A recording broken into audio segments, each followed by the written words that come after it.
going to look at a little example here that is using a radical equation. So that means we've got a square root as part of our equation.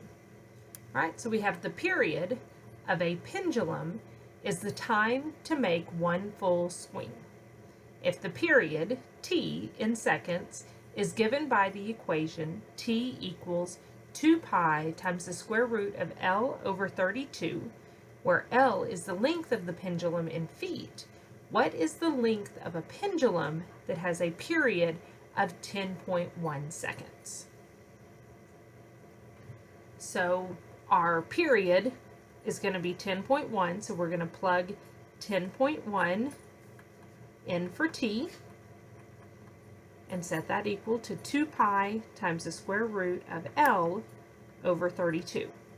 We want to find the length, so that means we need to solve this for L. Just like any radical equation, we want to isolate that radical, get it completely by itself, so let's divide both sides by 2 pi.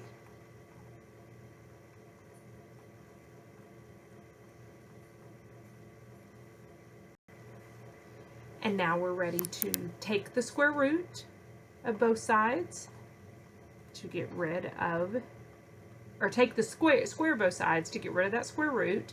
I'm going to go ahead and leave that left-hand side for just a minute, and we'll plug all of this into the calculator at one time.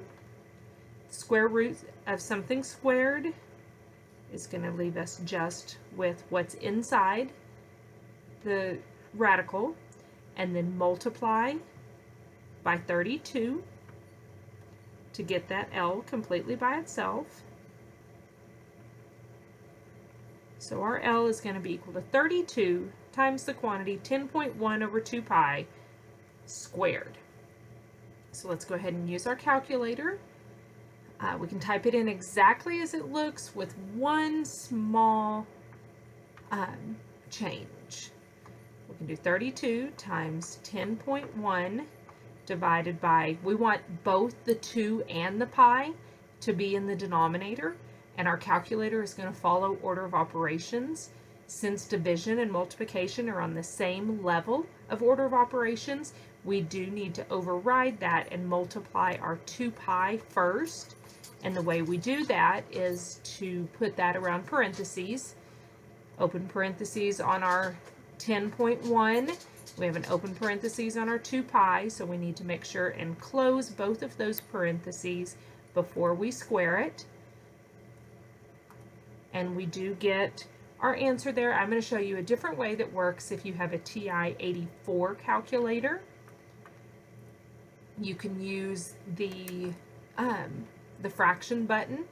If you look at, open your parentheses and then do alpha, y equals, you will get the first option is n over d, and that will set up a fraction.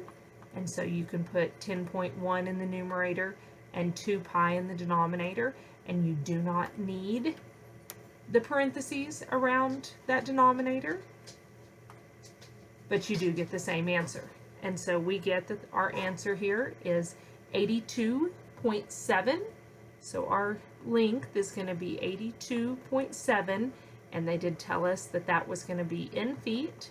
So this particular pendulum is 82.7 feet long. So this is a pretty good sized pendulum here. This would be something that would send you flying over the Royal Gorge or something along those lines. This is not a pendulum like you would see in the bottom of a grandfather clock. All right, I will see you guys next time.